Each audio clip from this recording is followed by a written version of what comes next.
간첩은 동해 안에 침투되었습니다. 수류탄 투발과 권총 한 자루가 발견됐습니다. 한국사는 아들을 두고 있는 아들의 이름은 남조선 혁명을 줄인 남혁이라고. 전 북한 노동당 비서를 살해하려 했던 북한 공작원들은 대남 침투, 테러 공작, 정보 수집 등 북한 대남 공작의 상징 간첩.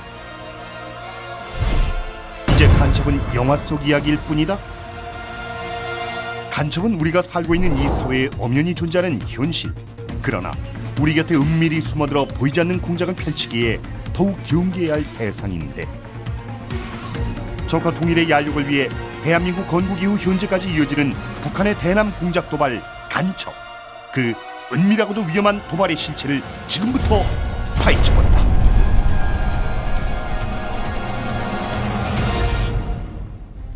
여러분, 간첩 신고가 몇 번인지 아십니까? 111, 113, 1337. 간첩 신고 번호가 이렇게 여러 개인지 몰랐던 분들 분명히 계실 겁니다. 요즘 같은 세상에 무슨 간첩 이야기나 하는 분들도 계실 거고요. 언제부터인가 간첩은 영화나 드라마에서나 등장하는 흥미로운 소재 정도로 여겨지고 있는 것 같습니다. 그러나 조금만 기억을 더듬어 보면 2009년 전 조선노동당 비서였던 황장엽을 암살하기 위해 북한 간첩 2명이 탈북자로 위장해 침투한 사건이 있었습니다. 또 2011년에는 북한 대남공작기구 225국의 주도 아래 왕재산 간첩 사건이 일어나기도 했습니다. 이렇듯 간첩 사건은 21세기 우리가 살고 있는 이 땅에서 엄연히 일어나고 있는 현실인 것입니다. 미사일 발사나 국지전 같은 무력 도발은 직접적이고 눈에 보이기 때문에 명확한 대응을 할 수 있습니다.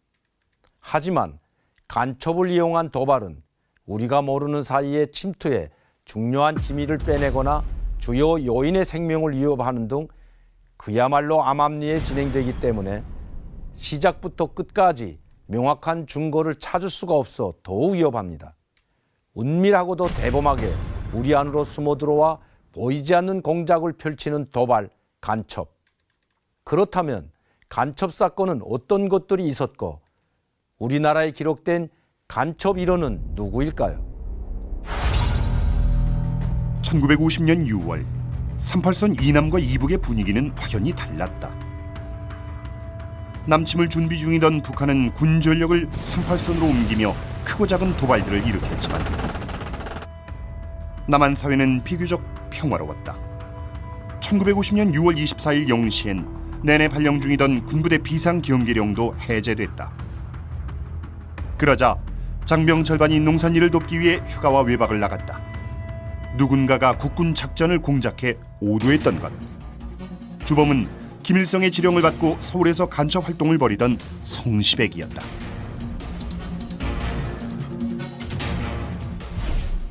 성시백은 민족주의 세력을 친북 세력으로 만들기 위해 포섭 활동을 펼치는 한편 뿌락치를 통해 국회를 장악하려는 공작을 벌였다. 또한 10여 개 언론사를 운영하며 50총 선거에 개입, 전국을 혼란시키고 정치 동향과 기밀을 수집해 김일성에게 보고했다. 이 후보자들에게 선거 자금을 지원하고 정치 자금을 모으기 위해 밀수 사건까지 벌이며 남한 사회 혼란을 가중시키기도 했다. 이를 위해 국회와 국방부 등 각 분야에서 포섭한 공작원만 무려 112명. 그야말로 성시백은 대남 공작으로 남한을 뒤흔든 최초의 거물간첩이었다. 남한 사회 내에 뭐 혼란이나 뭐 이런 것들을 이제 조장하거나 아니면 뭐 필요한 자료들, 특히 이제 군사 정보들을 수집해서 북한에다가 이제 보고하는 그런 게 주로 이제 간첩이라고 할 수 있고요. 6.25 전쟁 발발 직후 사형된 성시백. 하지만 북한은 그에게 공화국 영웅 1호란 칭호를 내리며 남조선 혁명가로 칭송하고 있다. 전쟁이 끝나고 체제 경쟁이 본격화되자 김일성은 월북자들을 간첩으로 집중 양성해 난파하기 시작했다. 이로 인해 대한민국은 잇따른 간첩 사건 보도로 시끄러웠다. 육군 보안사령부는 경기도와 전라도 지방에서 지하당을 조직하고 현 집권당의 삼선 저지와 반미운동을 벌여오던 외장 부부간첩 박광찬, 문정숙 등 3명을 검거하고 당시 간첩들의 주 임무는 남한 내에서 봉기를 일으킬 수 있는 지하당 구축이었다. 박헌영이가 김일성을 꼬드겼어요. 북한군이 38선만 돌파하면은 남한에 있는 10만 남로 당원이 봉기를 해서 북한군 피 한 방울 흘리지 않고 완전히 남한을 평정할 수 있다 그랬어요. 전쟁이 끝난 후에 하고자 했던 것이 남한 내 지하당 구축 사업입니다. 전라남도 무안군 임자도를 거점으로 한 북한군의 장기 고정 간첩단 27명을 검거했음을 발표했습니다. 1968년 전라남도 임자도를 후방기지 삼아 지하당을 만든 대규모 간첩단이 체포됐다. 특히 김종태는 북한 공작금으로 월간지를 창간해 좌익계 학생들에게 사상교육을 펼쳐 사형 선고를 받았다. 그러자 북한이 김종태를 구출하라고 지령을 내렸을 정도로 김일성의 지하당 구축에 대한 집념은 강했다. 남한에 자생적으로 친북주의자들을 북한의 공작원이 와서 매수를 해서 대규모 대학가에 대학 교수라든가 국회의원들을 망라해서 대규모 지하 조직을 만들어서 내부 봉기를 통해서 체제를 전복하고 북한하고 통일을 하기 위해서 만든 조직입니다. 남파 간첩이 좌익계 학생이나 반체제 지식인들을 포섭해 지하당을 만들려는 공작은 1980년대까지 계속됐다. 그러나 강력한 반공 분위기 속에서 간첩 검거율이 늘어나자 북한의 간첩 침투 양상은 점점 달라졌다. 1996년 7월 국내에서 이슬람 학자로 활동하던 레바논계 필리핀인 무하마드 깐수가 체포됐다. 알고 보니 외국인으로 위장 참입한 북한 간첩 정수일이었던 것이다. 한국에 있는 부인이 맞습니다. 필리핀 국적인으로 알고 있습니다. 이국적인 외모와 탁월한 외국어 실력, 철저한 위장으로 누구도 정수일의 정체를 눈치채지 못했다. 또 많은 사람들이 외국인이 어떻게 간첩 활동을 할까 이렇게 생각을 하잖아요. 그만큼 북한이 수십 년 동안 외국에서 완전히 외국 사람화해서 현지인화해서 남한에 침투시킬 정도로 과거 한 7, 80년대, 90년대 이때는 대남 공작에 열을 올리던 시대였다. 이렇게 이해를 하면 됩니다. 정수일을 외국인으로 위장시키고 간첩 훈련을 시킨 곳은 북한 대남 공작기구인 해외정보부. 공작원 해외 파견과 대남 정보 수집 등을 도맡고 있는 부서다. 대표적인 또 다른 대남 공작기구는 노동당 산하의 225구, 간첩교육, 난파 등을 전담하는 부서로 1970년대부터 젊고 유능한 간첩, 새세대 공작원을 양성해왔다. 처음엔 소문으로만 떠돌던 새세대 공작원 양성이 사실로 드러난 것은 1995년 충남 부여에서 30대 간첩 2명이 총격전을 벌이다 한 명이 숨지고 한 명이 생포되는 사건이 발생했다. 이때 생포된 간첩은 김동식.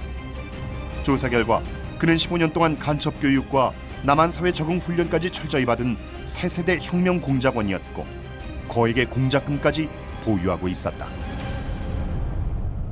남한화 교육을 많이 받아서 남한의 어느 지역에 가도 특별히 당황하지 않고 쉽게 남한 사회에 동화해서 공작 활동을 할 수 있는 간첩들이다. 이렇게 표현하면 아마 이들이 새세대 공작원, 새세대 간첩이다. 1997년 울산에서 공작을 벌이다 체포된 남편 최정남과 아내 강현정도 새세대 공작원 출신이었다. 수년간 혹독한 간첩 훈련을 받은 두 사람은 1990년 결혼과 동시에 부부 공작조란 이름으로 난파됐다. 부부로 활동을 하면 아무래도 활동을 하거나 정보를 수집하거나 다른 사람과 친하든가 뭐 어느 특정 지역을 갈 때 검문 검색을 피할 수 있는 유리한 점이 많기 때문에 부부 간첩을 선호하죠. 1997년 7월 30일 부부는 위장어선을 타고 평남 남포항에서 출발, 해군 작전지역 밖인 서해 공해상을 통해 거제도로 침투했다. 젊은 공작원답게 부부의 행동은 거침이 없었다.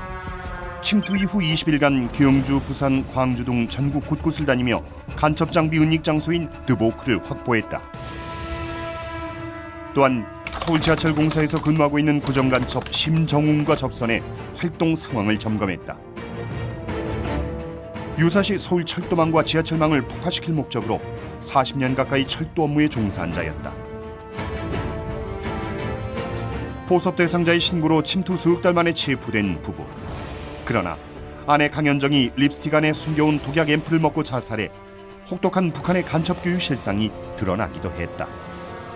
2000년대 이후에도 심심치 않게 보도되는 간첩 사건들. 북한의 은밀한 대남 침투 공작은 아직도 현재 진행형인 것이다. 보신 것처럼 북한은 6.25 전쟁 이전부터 지금까지 끊임없이 간첩을 난파시키며 다양한 혼란을 일으켜 왔습니다. 전쟁처럼 직접적인 피해를 입힐 수 있는 무력 도발이 있는데 북한은 왜 굳이 간첩을 이용해 도발을 일으키는 걸까요? 김일성은 6.25 전쟁을 치르면서 군사력만으로는 한반도 조카 통일이 힘들다는 사실을 깨닫게 됩니다. 후방 지역에서의 남로당에 의한 민중봉기가 제대로 이루어지지 않아 한반도 조카 통일에 실패했다고 여긴 것입니다. 때문에 김일성은 한국 내에서 북한 정권과 내통할 수 있는 강력한 지하 조직의 필요성을 절감하게 됩니다. 이런 상황들이 복합적으로 작용해 북한의 간첩 양성이 본격화되기 시작한 것이죠. 그렇다면 간첩은 어떻게 양성되는 걸까요? 1961년 김일성은 비밀교실을 통해 중등 학력 이상의 남한 출신 중에서 성분이 우수한 계층을 선발, 단기 밀봉 교육을 시키고 전부 난파시키라고 지시했습니다. 밀봉이란 말이 생소하시죠? 밀봉이란 간첩 등 특수 목적을 수행하는 요원을 만들기 위해 외부와의 접촉을 차단하고 비밀리에 시키는 교육을 말합니다. 북한 정권은 까다로운 심사를 거쳐 사상이 투철하고 신체 조건이 뛰어난 엘리트들을 선발합니다. 이렇게 선발된 엘리트들은 김종일 정치대학 같은 간첩 양성소로 보내져 전문적인 훈련을 받게 되는데요. 제가 북한에서 연구실장으로 일했던 인민무력부 보위대학도 학생들에게 각종 특수훈련을 가르치고 뛰어난 학생들을 선발해 간첩 양성소로 보내는 것이었습니다. 일단 간첩 양성소에 들어가면 절대 충성과 비밀 엄수 서약을 하고 만약 신분이 탄로나거나 쫓기게 되면 독약이나 권총 등으로 자폭하는 교육도 받습니다. 임무에 대한 포기는 있을 수도 없으며 당을 배신하는 것을 꿈도 꾸지 말라는 것이죠. 이런 훈련 과정을 거쳐 공작원으로 선발되면 그때부터 대남 공작기구에서 활동하게 되는데요. 대남 공작기구에서 남으로 보낸 간첩의 수는 1950년도부터 60년대까지 약 1000여 명이 훌쩍 넘었습니다. 그런데 70년대 들어서면서 간첩 수가 급격하게 줄어들었습니다. 그 이유는 뭘까요? 1960년대 대한민국은 반공교육이 매우 철저했습니다. 거리마다 간첩 신고와 포상금을 알리는 플랜카드가 걸려 있었고 학교에선 매년 반공표를 공모하기도 했습니다. 아예 간첩 식별법을 영상으로 만들어 배포하기도 했습니다. 군복 차림에 일반 혁대를 메었거나 또는 일반 농구화를 착용한 자, 또한 지나는 행인에게 검문소를 묻는 자, 유행을 모르는 이들의 옷차림은 철에 맞지 않거나 어딘가 어색하기 마련입니다. 쌀 2kg만 좀 사다 줘요. 2kg. 두 대겠죠? 낯선 용어나 수상한 말투를 쓰는 자는 간첩으로 단정하고, 담배 주시 무슨 담배를 드릴까요? 자, 아무거나 주시. 예? 한가운데 이렇게 많이 주십니까? 이렇게 남북한의 문화, 관습 등의 차이로 간첩들은 조금만 이상한 행동을 해도 금방 눈에 띄었습니다. 일례로 체포 후 일본인으로 위장했던 김현희도 숭늉으로 입가심을 하다가 정체가 탄로나기도 했었습니다. 왜냐고요? 일본인들은 식사 후 물로 입가심을 하지 않거든요. 여기에 국민들의 안보의식이 높아져 간첩 신고까지 급증하면서 간첩이 체포되었다는 뉴스가 매우 많았던 것이죠. 그러자 김종일은 젊고 유능한 새세대 공작원을 양성하라고 지령합니다. 누구에게도 의심을 사지 않을 만큼 적응력이 뛰어난 신세대 간첩을 키우라는 지시였습니다. 제가 평양 외국어대학에 다니던 시절에 함께 공부했던 동창생들도 상당수 새세대 공작원으로 뽑혀갔습니다. 새세대 공작원은 전후에 태어난 혁명 2세대들로 10년 이상 간첩 교육과 해외 연수를 받은 엘리트들이었습니다. 한국 사회에 금방 적응할 수 있도록 한국어 교육과 문화, 상식 교육까지 철저히 받고 난파됐는데요. 그래서인지 이들의 대남 공작은 대범하고 당당했습니다. 새세대 공작원이었던 부여간첩 김동식은 북한 간첩이라는 사실을 밝히며 노골적으로 포섭 활동을 벌였고, 최정남, 강연정 부부 간첩은 석 달 동안 전국을 활보했지만 아무런 신고도 접수되지 않았습니다. 이 밖에도 북한은 제1동포와 탈북자를 간첩으로 포섭하고 침투 경로를 확대하는 등 이른바 간첩의 수준을 높인 것이죠. 동시에 북한은 또 다른 형태의 간첩을 양성합니다. 무장한 채 국군 방어망을 뚫고 침투해 임무를 수행하는 전투원, 바로 무장공비들인데요. 이들이 한국에서 벌인 도발도 한두 건이 아니었습니다. 다음 화면에 나올 인물 또한 무장공비 중 한 명이었습니다. 지난 3월 말 서울의 한 교회에서 백발이 성성한 목사를 만났다.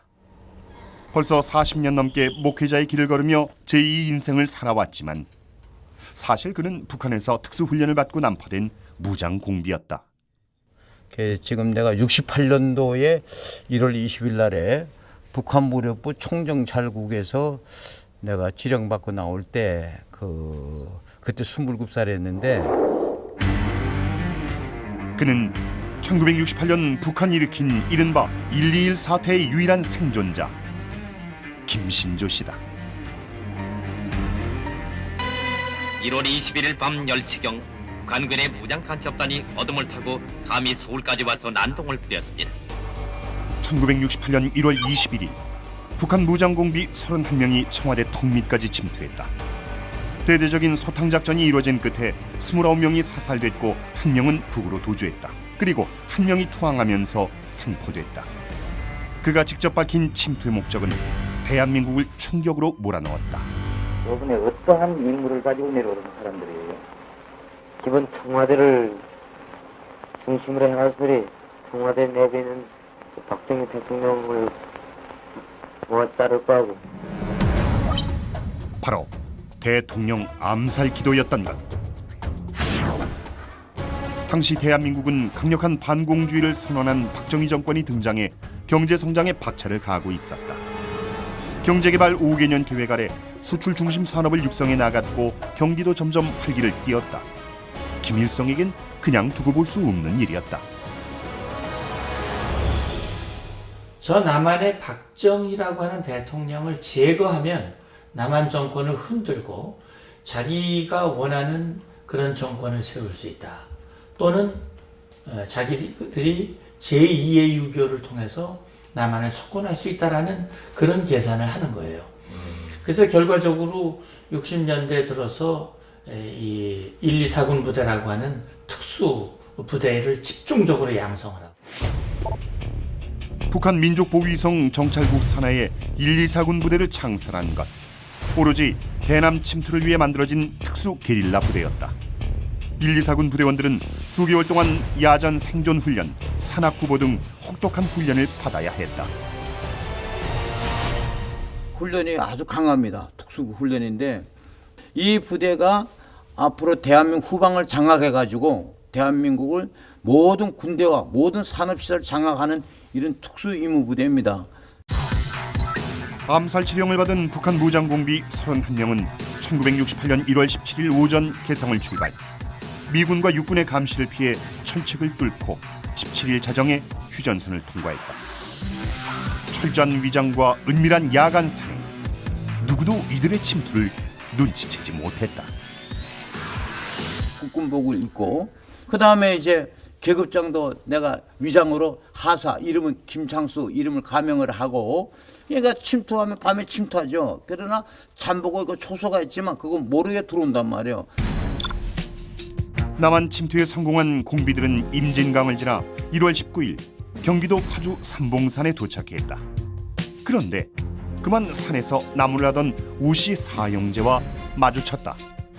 나무 하다 말고 이렇게 내려다보니까 야 하고 이렇게 불기래요. 술탄 여기 달고 이렇게 씹어서 이렇게 내다보니까 개일군 같으면 간첩이야.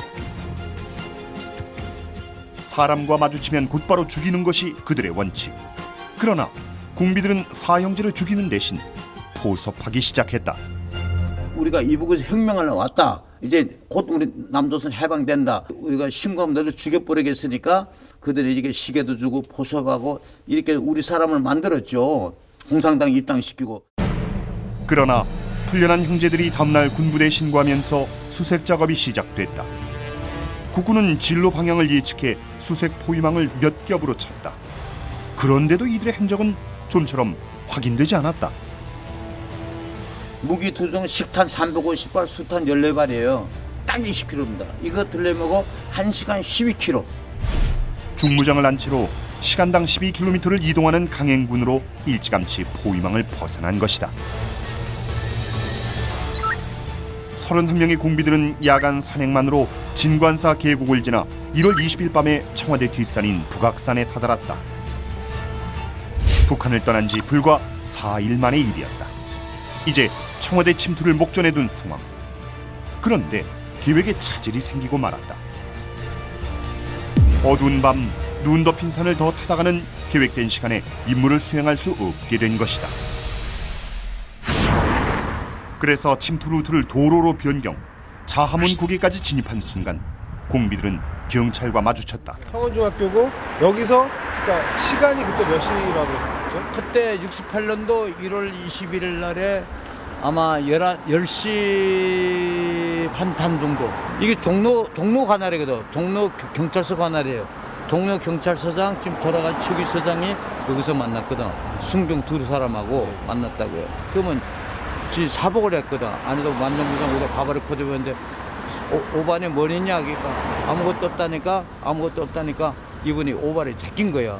그 무기가 나오니까 그때 총조장 함대가 뒤에 섰고 대원들 뒤에 다 서는데 갈린 거예요. 그래가지고 발각과 동시에 벌어진 총격전. 일대는 순식간에 아수라장으로 변했고 그 자리에서 최규식 서장은 총상으로 숨지고 말았다. 당황한 무장공비들은 뿔뿔이 흩어졌다. 수도경비사령부 30대대가 투입됐고 북악산 곳곳에서 벌어진 교전 끝에 공비들은 모두 소탕됐다. 당연히 이들의 대통령 암살 임무도 실패였다. 당시 가장 큰 교전이 일어났던 곳은 북악산 호경암. 이게 호경암. 아 여기가. 이게 총알자. 이런 총알 맞으면 살겠어? 바위엔 48년 전 치열했던 교전의 흔적이 그대로 남아있다. 그리고 그날의 흔적은 유일한 생존자에게도 결코 잊지 못할 기억으로 남아버렸다. 청와대를 습격할 목적으로 침투한 김신조의 30명이 이렇게 오실 때마다 이렇게 보면 이렇게 본인의 이름이 싹 써 있잖아요. 네. 김신조. 네. 그 감회가 어떠세요? 내가 그 뭐 혼자 살았으니까 하나 증인 아닙니까? 국회가 도발한 내가 한 사람 증인이니까 또 한편을 보게 되면 내 마음이 조금 괴롭죠.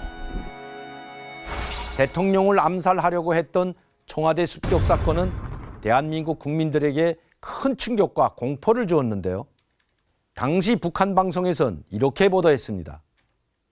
서울의 열렬 청년들이 김일성 수령의 교시를 받고 들고 일어나 욕적 박정희를 습격했다라고 말이죠. 그때 전 10살에 불과했지만 당시 사건이 생생하게 기억납니다.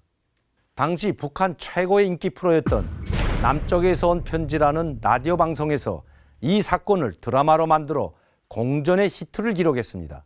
그로 인해 1.21 사태는 북한 주민들도 대부분 잘 알고 있던 사건입니다.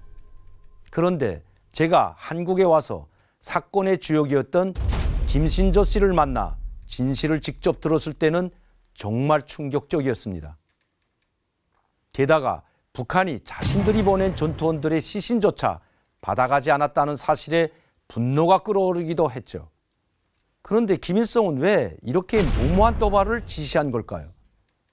1962년 북한 정권은 3대 혁명 역량을 강화하면서 4대 군사 노선을 채택합니다. 전민무장화, 전국여세화, 전군 간부화, 전군 현대화라는 기치로 제2의 6.25 전쟁을 준비한 것입니다. 당시만 해도 북한은 남한에 비해 군사력과 경제력이 모두 앞섰던 때입니다. 1964년 당시 북한의 1인당 국민 총생산은 194달러였고 한국은 107달러 수준에 불과했습니다. 군사력도 한국보다 북한이 2배 가까이 높았습니다. 그러나 막대한 국방비 지출이 계속되면서 북한의 경제는 더디게 성장합니다. 동시에 국경을 맞댄 중국과 소련이 크고 작은 분쟁으로 다투면서 북한 또한 난처한 상황에 빠지게 됩니다. 반면 대한민국은 한일 수교, 월남 파병 등을 통해 국제사회의 지원을 확보해 나가고 있었으며 경제개발 5개년 계획을 진행하면서 국력 또한 점점 높아지고 있었습니다. 김일성에게 박정희 대통령은 그야말로 눈의 가시였던 거죠. 이런 이유로 김일성은 박정희 대통령을 암살하고 남한 내 폭동을 유도하기 위해 게릴라 부대를 만들었습니다. 그렇게 만들어진 부대가 바로 1967년 3월 인민무력부 전신인 민족보위성 정찰국에 창설된 124 군 특수부대입니다. 부대원들은 열성당원 출신의 엘리트들로 선발했습니다. 그런데 기존 공작원들과 다른 조건이 있었습니다. 남한의 가족이나 연고가 없는 총각이어야 한다는 것, 즉 임무 도중 언제든지 목숨을 바칠 수 있는 사람들을 선발한 것입니다. 이렇게 북한은 특수 게릴라 부대까지 만들어 대남 도발을 감행했지만 역설적이게도 한반도 안보 지형을 변화시키는 중요한 전환점이 됐습니다. 1.21 사태를 겪으면서 한국은 병력을 증강하기 위해 250만 명 규모의 향토 예비군을 창설했고 신분 위조를 막고 간첩을 식별하기 위해 주민등록 제도도 본격적으로 시행된 것입니다. 그리고 휴전선 하면 떠오르는 155마일의 철책선. 원래는 목책이었지만 바로 이 시기를 지나며 높이 2m가 넘는 철책 방어선이 세워지게 된 것입니다. 이때부터 북한 전투원들의 공작 침투는 방어 태세가 강해진 육상보다는 경계가 느슨한 해안 침투로 달라지게 됩니다. 강원도 평창의 어느 산골 마을. 무장 공비에 대한 아픈 기억이 있는 곳이다. 우리에게 잘 알려진 이승복 어린이도 그때의 희생자다. 여기 이제 그 이승복이네 살던 집인데 다 이렇게 이제 살았거든요. 여기는 이제 요양간이고. 예. 방이 되게 좁네요. 예, 좁죠. 이건 뭐 다 초가 한 칸이잖아요. 이 산골 마을은 과연 어떤 아픔을 간직하고 있는 것일까? 1968년 11월 평화로운 산간 마을은 긴장감으로 뒤덮이게 된다. 같은 해 1월 대통령 암살을 목적으로 청와대 침투했던 북한의 124군 부대를 울진 삼척의 산간 마을로 다시 침투시켰기 때문이다. 자기들 나름대로의 그 해방촌을 구축하는 임무였습니다. 이들이 그 선택한 마을들은 대부분 태백산맥 그 산악지대에 있는 그 이른바 화전민 부락이었습니다. 그러니까 그 화전민 부락이라는 것이 그 어떤 시내 마을들과 동떨어졌고 마을 가구 수도 굉장히 좀 작은 규모였죠. 너희들을 곧 해방시켜 줄 테니까 우리의 편에 서라. 노동당 입당 원서를 내보이면서 입당을 하시오. 침투에 성공한 무장공비들은 곧바로 마을을 점령, 김일성 찬양을 선동했고 이에 불응하는 주민들은 가차없이 대검으로 찔러 죽이는 만행을 저질렀다. 무장공비의 난파는 1968년 10월 30일부터 3차례에 걸쳐 아무도 모르게 진행됐다.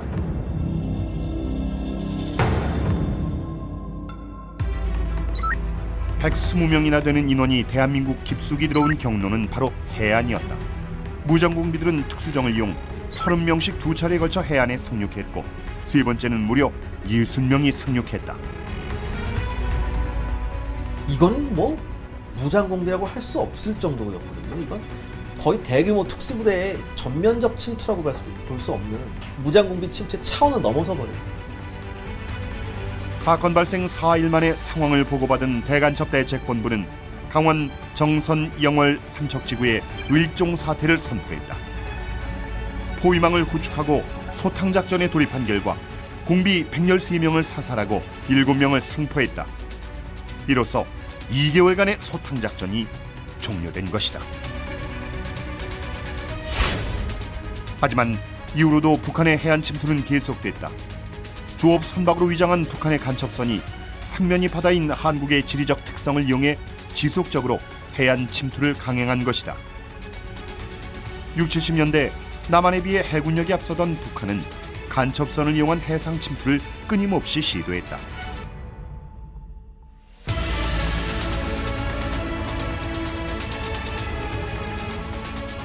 어선으로 위장한 북한의 간첩선은 회전식 로켓포를 장착했고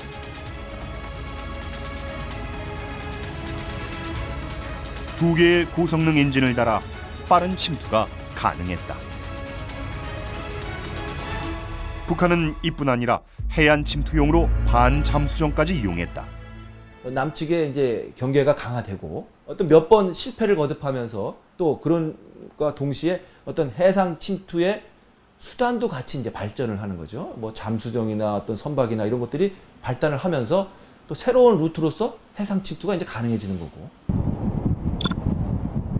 대한민국 해상에서 활기를 치고 다닌 북한의 반잠수정은 부산 다대포에 출현하기도 했는데 이곳 주민들은 무장공비가 침투했던 그날을 아직도 기억하고 있다. 안녕하세요. 북방TV에서 나왔는데요. 어느 방향으로 이렇게 해서 들어왔는지. 요 바다. 저쪽 바다로 이제 들어가. 아, 바다 있습니까? 네. 바다 그래야 여기로 쭉 이제 들어가는 게. 마을 주민들의 기억 속에 또렷이 남아있지만 이곳은 시간이 많이 흘러 당시의 모습은 찾아보기 힘들다. 하지만 당시 작전에 투입됐던 하민준 씨는 그날의 치열한 접전을 그대로 기억하고 있었다. 이제 다대포 사건이 어떻게 됐냐면 고정간첩이 활동하는 데 있어서 그 어떤 우리 국가 기밀이라든가 어떤 산업의 기밀에 대한 어떤 첩보를 많이 입수한 거를 이북으로 보내는 그런 첩보가 들어왔어요. 그래서 다대포에 도착한 반잠수정은 2명의 간첩을 내려놓은 후 귀환을 시도했고 남겨진 2명의 간첩은 개포를 지나 백사장으로 침투해왔다.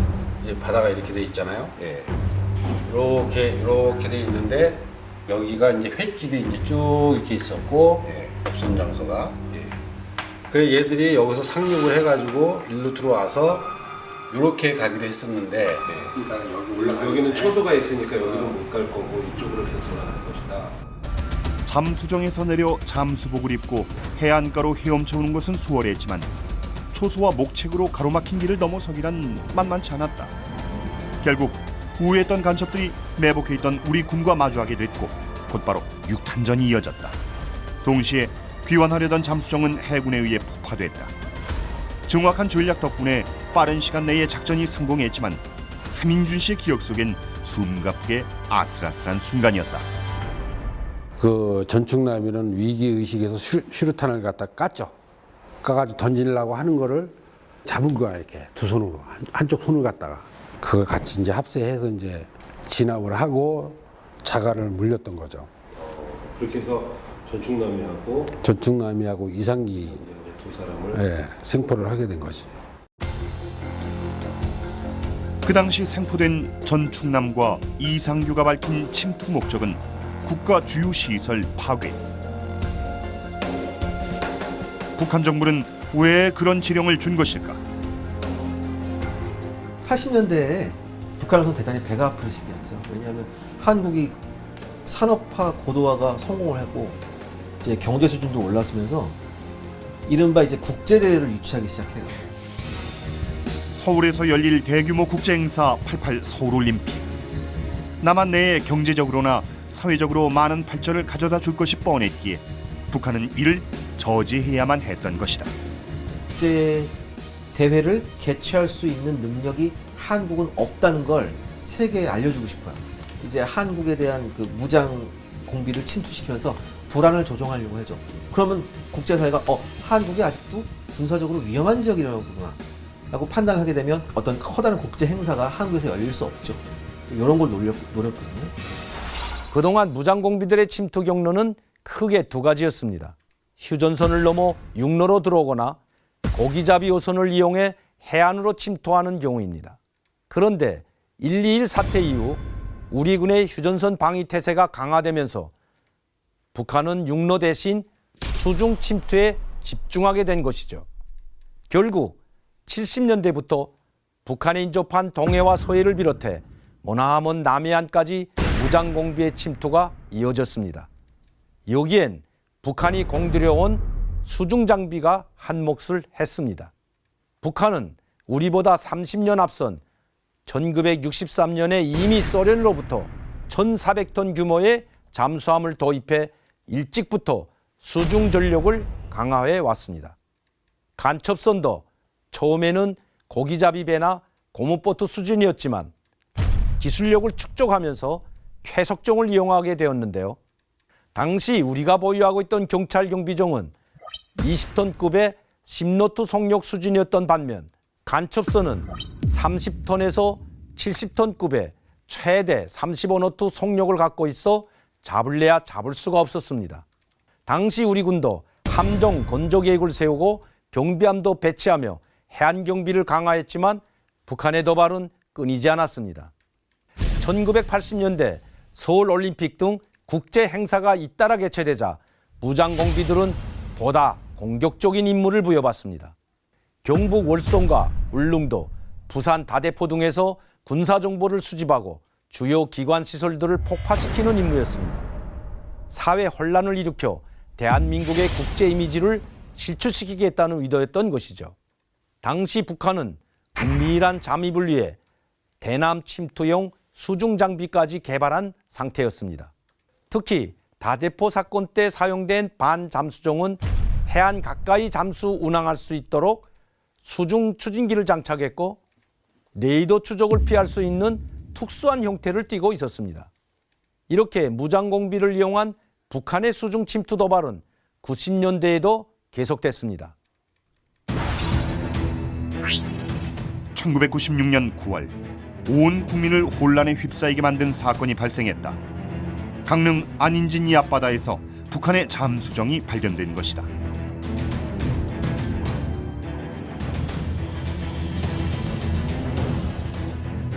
곧이어 무장공비의 침투 흔적이 발견됐고 국지도발 경계태세의 최고 단계인 진돗개 하나가 발령됐다. 대대적인 공비 소탕 작전이었다.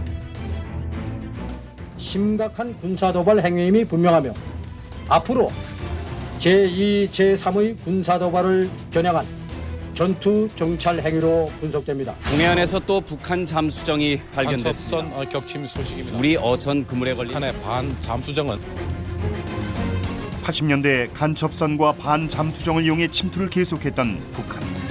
하지만 90년대 우리 해군력이 상승하면서 북한은 다른 침투 수단이 필요했고 그것이 바로 잠수정이었다. 간첩선도 이제 계속해서 격침이 당하고 그러니까 90년대에는 벌써 또 잠수정을 통해서 침투했던 사례가 되겠습니다. 당시 침투한 26명의 무장공비 중 생포대 유일한 생존자로 남은 이광수 씨. 그에게 당시의 얘기를 들어볼 수 있었다. 네, 종참모 이하에 정찰국이 있습니다.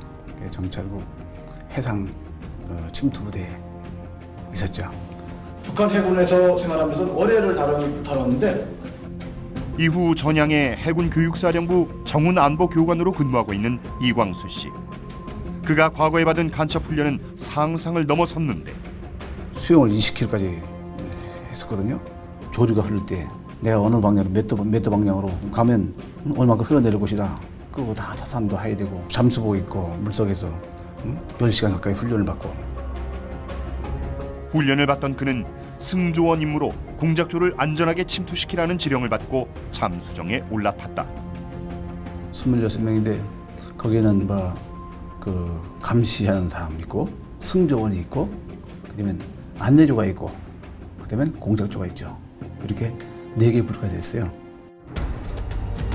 그가 탄 잠수정은 14일 함경남도 퇴주항에서 출발, 해상 북방 한계선을 넘어 다음날 밤 강릉에 도착했다.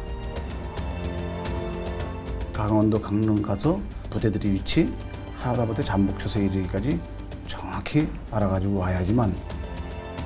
잠수정 내부에서는 총 374종 4,380점의 유류품이 발견됐다. 수류탄과 권총 등 무기류와 사진기, 망원경 등 기록하고 저장할 수 있는 물건들. 과연 이들이 보고자 했던 것은 무엇이었을까? 원래 계획했던 목적은 공군기지 정보를 이제 입수하고 그다음에 한미 간의 그 군사 정보를 입수하고 그런 목적으로 갔었는데 생각지도 못하게 이제 잠수함이 자초하게 되면서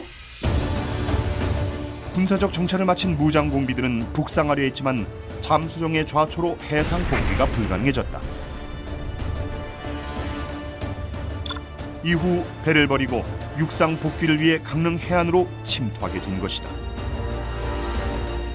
강원도 일대에서 군복무 중이었던 장병들은 일제히 무장공비가 은구한 강원도 산지로 투입됐다.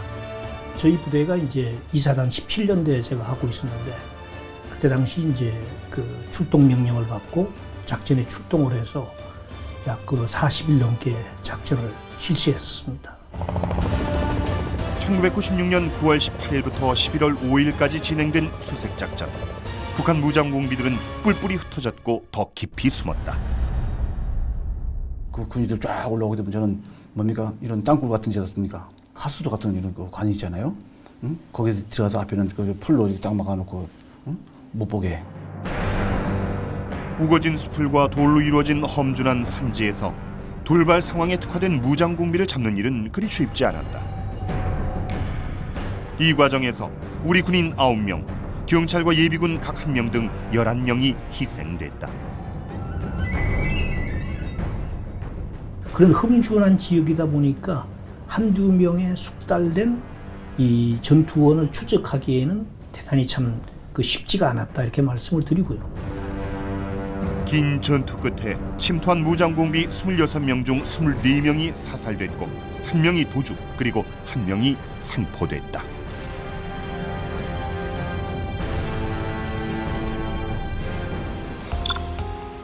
수색작전이 진행되고 있던 그 시점 판문점에선 군사정전회의 비서장 회의가 열리고 있었다. 북한은 회의에서 잠수정과 승조원 송환을 요구했고 우리 측의 무장공비 소탕작전에 대해 보복을 하겠다며 경고했다. 하지만 대한민국과 미국이 이에 응하지 않자 그해 12월 이례적으로 잠수정 사건에 대해 공식적인 사과 성명을 발표하고 그 다음 날 사망한 24명의 시신이 판문점을 통해 북한으로 송환됐다. 김정일 시기에 들어오면서는 군사력을 가지고 있다 이런 걸 가시할 필요가 있었기 때문에 사실은 그 정규군 위주로 도발을 할 수밖에 없는 그런 상황이었던 거죠. 잠수정으로 호시탐탐 침투를 노렸던 북한. 북한이 자체적으로 개발했던 상어급 잠수정은 20년이 흐른 지금도 통일공원에서 만나볼 수 있다. 길이 23.5m, 폭 3.7m의 325톤급인 이 잠수정은 잠수 및 부상 속도가 빨라 비정규전이나 특수공작에 주로 이용됐다. 선체는 플라스틱을 사용해 레이더나 음향 탐지기로 탐지하기 어렵고 어뢰 4발과 기뢰가 무장돼 있는 잠수정이었다. 북한이 갖고 있는 잠수함의 숫자를 우리가 한 70여 척 정도로 보고 있는데 그 중에서 로미오급 잠수함을 한 20척 정도 보고 있고요. 실제 상어급 잠수함을 한 40여 척 정도로 가장 많이 갖고 있다고 보고 있습니다. 바다를 통한 무장공비의 침투는 달라지지 않았다. 98년엔 속초와 여수로 이어졌고 이후 다른 형태로 지속됐다. 달라진 것이 있다면 이에 대응하는 우리 군의 자세일 것이다. 1990년대는 각종 경제협력과 남북 고위급 회담이 진행되면서 나름의 평화 무드가 형성되고 있을 때였습니다. 그런 와중에 북한은 상호급 잠수함을 동원해 강릉 무장공비 침투 사건을 벌였습니다. 또 98년은 햇볕 정책과 고 정주영 회장의 서대 방북 등으로 남북 관계가 다시 좋아지던 시기였는데 이때도 북한은 어김없이 속초 잠수정 침투 사건을 자행합니다. 대체 왜 이렇게 북한은 한결같은 도발을 자행한 걸까요? 그 이유는 당시 북한이 시대상 때문이었습니다. 1990년대 중반 북한은 이른바 고난의 행군이라는 대기군에 시달리면서 수십만, 아니 그 이상이 굶어 죽는 상황을 맞이합니다. 94년 제가 망명할 당시 최고 상류층들이 모여 살던 평양에서조차 배급을 제대로 못 줄 정도로 위기 상황이었습니다. 당연히 김정일은 체제 불안을 겪게 되죠. 김정일은 이런 상황을 극복하고 내부 결속을 다지기 위해 북한 주민들의 관심을 밖으로 돌려야 했고 그때 선택한 카드가 바로 도발이었던 것이죠. 그런데 이렇게 빈번하던 무장공비 수중 침투 도발이 2000년대에 접어들면서 눈에 띄게 사그라들었습니다. 그 이유는 무엇일까요? 여기에는 다양한 이유가 있는데요. 그중 하나가 우리 해군력의 발전입니다. 우리 해군은 1990년대 중반 대양 해군 건설이라는 기치 아래 강력한 함정과 부수 장비들을 개발하게 됩니다. 열상 감시 장비를 활용해 반 잠수정을 포착하는 등 작전 능력이 비약적으로 발전하게 된 것이죠. 때문에 몇 차례의 실패 후 해안을 통한 무장공비 침투로는 더 이상 승산이 없다는 것을 북한도 깨달은 것입니다. 그렇다면 정말로 북한의 침투 도발이 사라진 걸까요? 정답은 그렇지 않다입니다. 2000년대 이후 간첩과 무장공비가 크게 줄었다고는 하지만 사실은 다른 양상으로 변화했다고 보는 것이 맞습니다. 기존에는 간첩 체포와 동시에 간첩 장비 매설 장소, 즉 드보크에서 그들만이 통신 장비나 암호문 등 다양한 물증들을 확보할 수 있었습니다. 그런데 요즘 간첩들은 그런 재래식 통신 장비 대신 인터넷 공간을 활용하고 있습니다. 사이버상에서 지령문과 보고문을 작성한 후 국내 수사망에서 자유로운 외국계 이메일을 이용해 정보를 전달하고 컴퓨터 프로그램을 이용해 정보를 운익하는 것이죠. 이제는 간첩을 눈앞에 두고도 중거부적으로 잡기가 매우 어려워진 것입니다. 어쩌면 우리 사회 곳곳에 이미 수많은 간첩들이 침투해 지금 이 시간에도 눈에 보이지 않는 포섭작전을 하고 있을지도 모르겠습니다.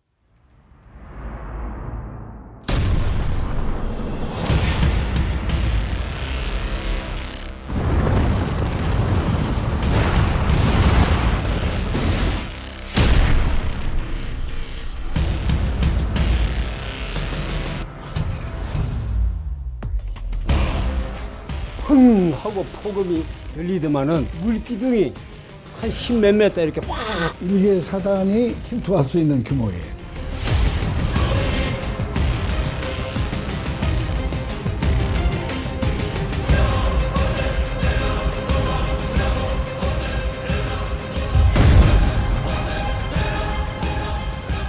은밀하게 대규모 병력과 장비를 우리 후방으로 침투시키기 위해서